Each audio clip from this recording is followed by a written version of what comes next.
Others audience যারা আছে তারা এখনো আমাকে এক্সপেক্ট করে যে শাকিব ভাইয়ের সাথে আমাকে নেক্সট মুভিতে দেখা যাবে এরকম। দর্শক কিন্তু আপনাকে সিনেমা নায়ক হিসেবে দেখতে চাইতো এবং আপনার শুরুটা কিন্তু ছিল শাকিব খানের সাথে। এখনো কিন্তু সেটাই প্রত্যাশা করে যে শাকিব খানের হ্যাঁ এখনো পরিকল্পনা আছে যে শাকিব ভাইয়ের সাথেই। হ্যাঁ ডেফিনেটলি ওয়াই নট। আমার যদি ডিরেক্টর আমাকে আমার গল্প সব কিছু মিলে যদি আমার ভালো লাগে, আমাকে যদি ডিমান্ড করে, ওয়াই নট। হ্যাঁ অ্যান্ড ইটস ট্রু যে আমার অডিয়েন্সরা বা আদার্স অডিয়েন্স যারা আছে তারা এখনও আমাকে এক্সপেক্ট করে যে শাকিব ভাইয়ের সাথে আমাকে নেক্সট মুভিতে দেখা যাবে এরকম। Definitely he is our superstar, অবশ্যই দেখা হয়। অ্যান্ড আমার কাছে মনে হয় যে বাংলাদেশে তার মতো মেগা স্টার সুপারস্টার আর কেউ নেই। He is one and only. তার তো ঈদে বরবাদ আসছে, বরবাদ দেখবেন? ডেফিনেটলি বরবাদ দেখবো। বরবাদের পুরো টিমের জন্য অনেক অনেক শুভকামনা, ভালোবাসা। ট্রেলার দেখে তো I am very excited. Plan আছে ফ্রেন্ডস অ্যান্ড কাজিন সবাইকে নিয়ে একসাথে মুভি দেখতে যাব।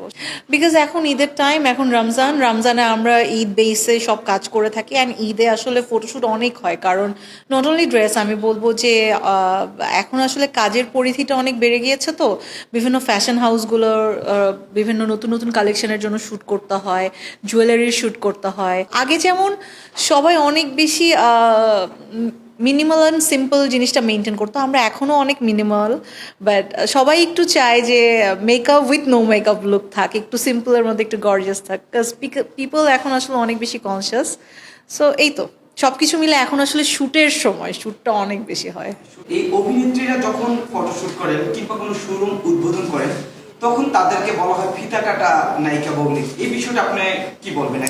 না, আমি আসলে একদমই কন্ট্রোভার্সিয়াল কোনো কোয়েশ্চেনের অ্যান্সার করতে চাই না। আর আমার কাছে আমি পার্সোনালি যেটা ফিল করি যে অ্যাজ আ আর্টিস্ট আমি আসলে আমাদের কাজই তো আসলে সব ধরনের কাজ করা। লাইক আমাদেরকে দিয়ে মানুষরা এখন বিভিন্ন জিনিস প্রমোট করতে চায়। লাইক আমি এখন যে কাপড়টা পরে আছি, এই কাপড়টার যেই শ্যুট করছি আমি, এটা কিন্তু আমার ফেসটাকে সেল করে একটা নতুন ব্র্যান্ড বা একটা ফ্যাশন হাউস কিন্তু এই জিনিসটা সেল করছে। সো ডেফিনেটলি আগে যেমন শোরুম ওপেনিংয়ের ট্রেন্ডটা ছিল না, বাট এখন আসলে যুগের সাথে তাল মিলিয়ে সব কিছু অনেক ফাস্ট, অনেক আধুনিক। সবাই এটাকে পাবলিসিটি করতে পছন্দ করে, সবাই একটু এক্সপেক্ট করে যে হ্যাঁ ডেফিনেটলি আমাদের সাথে আমাদের একজন পছন্দের সেলিব্রিটি থাকবে, তাকে দ্বারা আমরা একটা নতুন শোরুম বা নতুন একটা শপ লঞ্চ করব। সো এইটাকে আমি নেগেটিভলি একদমই দেখি না, এটা খুবই পজিটিভ, আমাদের জন্য পজিটিভ। মার্কেটিং পলিসির জন্য আমি বলবো এটা অনেক পজিটিভ। এটাকে নেগেটিভলি আসলে মানে থাকে না যে যার যার চিন্তা যেমন হয়, বাট অ্যাজ আ আর্টিস্ট আমি বলবো এটা তো আসলে আমাদের কাজের একটা পার্ট। ওয়েল, আমরা আজকে ঈদের একটা ফটোশ্যুটে কাজ করছি, সেটা আমি বলবো খুবই এক্সক্লুসিভ একটা ব্র্যান্ডের, যেটার কোরিওগ্রাফি করছে গৌতম সাহা দাদা। অ্যান্ড আমরা যে ব্র্যান্ডটার কাজ করছি সেটা হচ্ছে আরশ লাইফস্টাইল। এটা ফার্স্ট টাইম আমি ওদের সাথে শ্যুট করলাম, বাট কাজের এক্সপিরিয়েন্স অ্যাজ অলওয়েজ দাদার সাথে থাকলে খুবই ভালো হয়। আর যেহেতু এটা ঈদের একটা ফটোশ্যুট, সো আপনারা দেখতেই পাচ্ছেন যে খুব এক্সক্লুসিভ কালেকশন আমি পরছিলাম।